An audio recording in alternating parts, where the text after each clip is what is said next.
মিথ্যা কথা বললে দুনিয়াতেই 5টি রোগ হয়। আমরা অনেকেই কিন্তু মিথ্যা কথা বলি, মনে রাখবেন, ঝুট বলনা কবিরা গুনাহ হয় আর এক কবিরা গুনাহ জাহান্নাম জানে কে লিয়ে কাফি হয়। মিথ্যা কথা বলা হচ্ছে কবিরা গুনাহ, আর একটা কবিরা গুনাহ জাহান্নামে যাওয়ার জন্য যথেষ্ট। এজন্য মিথ্যা কথা যারা বলে তারা কিন্তু অনেক ভয়ঙ্কর অপরাধ করে। কিন্তু দুঃখজনক হলেও সত্য, আমাদের ম্যাক্সিমাম মুসলমান একেবারে ফজর থেকে নিয়ে দেখা যাচ্ছে ঘুম থেকে ওঠার পর থেকে নিয়ে ঘুমানোর আগ পর্যন্ত কথায় কথায় মিথ্যা বলে। এই মিথ্যা বলা থেকে দূরে সরে আসতে নবী ইসলাম জানিয়ে দিয়েছেন, এই মিথ্যা কথার দুর্গন্ধ হচ্ছে এত বেশি, যদি এই মিথ্যা কথার দুর্গন্ধের কারণে দেখা যাচ্ছে ফেরেশতারা তার থেকে 100 হাত দূরে থাকে, 100 মাইল দূরে থাকে। সুতরাং মিথ্যা কথা কখনো বলবেন না। মিথ্যা কথা বললে দুনিয়াতেই আপনার 5টি রোগ হবে। 1 নাম্বার হচ্ছে আপনার চেহারার সৌন্দর্য নষ্ট হয়ে যাবে, চেহারার যে বিউটি আছে, কিউটনেস আছে, এগুলো নষ্ট হয়ে যাবে, চেহারার সৌন্দর্য থাকবে না। 2 নাম্বার হচ্ছে আপনার অন্তর মরে যাবে, আপনার তখন ভালো কাজ আর ভালো লাগবে না।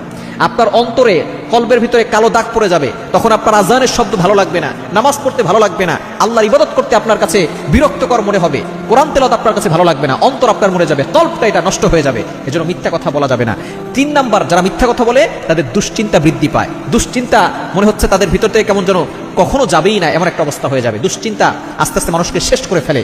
এই ডিপ্রেশনে যারা থাকে, ফার্স্ট্রেটেড পিপল যারা, তারা কিন্তু আস্তে আস্তে বড় ধরনের সমস্যার ভিতরে পড়ে যায়, স্ট্রোক করে ফেলে, হার্ট অ্যাটাক করে ফেলে। হার্ট অ্যাটাকের ঝুঁকি বাড়ে দুশ্চিন্তার কারণে। এই জন্য যখন আপনি মিথ্যা কথা বলবেন, এই দুশ্চিন্তা বেড়ে যাবে। দুশ্চিন্তা বেড়ে গেলে কিন্তু আপনার সমস্যা হয়ে যাবে। এবং 4 নাম্বার হচ্ছে স্মৃতিশক্তি দুর্বল হয়ে যায়, আপনার স্মৃতিশক্তি আস্তে আস্তে দুর্বল হয়ে যাবে। এবং 5 নাম্বার হচ্ছে মানুষ আপনাকে বিশ্বাস করা বন্ধ করে দিবে, মানুষ আপনাকে সাহায্য করা বন্ধ করে দিবে। যখন আপনি মিথ্যা কথা বলবেন, মানুষের কাছে আপনি মিথ্যাবাদী হিসেবে এমনভাবে সকলের কাছে পরিচিত হবেন, আপনার কথা কেউ বিশ্বাস করবে না, আপনাকে কেউ সাহায্য করবে না, আল্লাহ আপনাকে সাহায্য করবে না। এজন্য আসুন, এই দুনিয়াতে এই শাস্তি থেকে বাঁচার জন্য, এই রোগগুলো থেকে বাঁচার জন্য আমরা মিথ্যা কথা বলে ছেড়ে দিই। কারণ যে ব্যক্তি মিথ্যা কথা বলা ছেড়ে দিবে, সে আল্লাহর ওলি হয়ে তারপরে কবরে যাবে। এজন্য যদি আল্লাহর বন্ধু হতে চান, মিথ্যা কথা বলা ছেড়ে দেন। যারা অনেক টাকা ঋণে আছেন, সকাল বিকাল একটি দোয়া 7 বার করুন, আপনার ঋণ আল্লাহ তাআলা পরিশোধ করে দিবেন। আল্লাহ তাআলা শুধু ঋণ পরিশোধ করবেন না, আল্লাহ আপনার অভাব দূর করবেন, আপনার বিপদ দূর করবেন, আপনার কষ্ট দূর করবেন, এবং দুশ্মনের দুশ্মনী থেকে আল্লাহ আপনাকে হেফাজত করবেন। বর্তমানে অনেক মানুষ এমন আছে যারা দুশ্মনী করতে চায়, যারা মানুষকে অনেক ধরনের বিপদে ফেলতে চায়।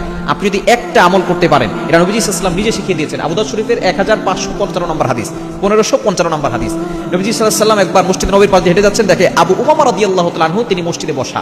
তিনি মসজিদে বসা দেখে নবী সাল্লাল্লাহু আলাইহি ওয়াসাল্লাম তার কাছে গেলেন, ডাক দিয়ে বললেন, ইয়া আবা উমামা, হে আবু উমামা, তুমি মসজিদে বসা কেন?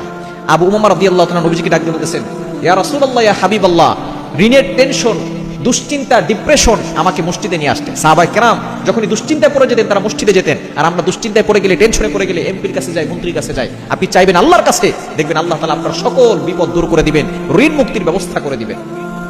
তখন নবী সাল্লাল্লাহু আলাইহি ওয়াসাল্লাম তাকে বললেন, এই দুশ্চিন্তার জন্য তোমাকে একটা আমল কি বলবো না? এই আমল যদি করতে পারো, আল্লাহ পাক রব্বুল আলামিন তোমার সকল দুশ্চিন্তা দূর করবেন, তোমার ঋণের বোঝা দূর করবেন, তোমার টেনশন দূর করবেন।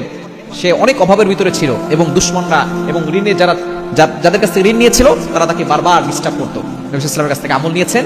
তিনি কয়েকদিন আমল করার পরেই সকালে 7 বার পড়েছেন, মাগরিবের নামাজের পরে 7 বার পড়েছেন।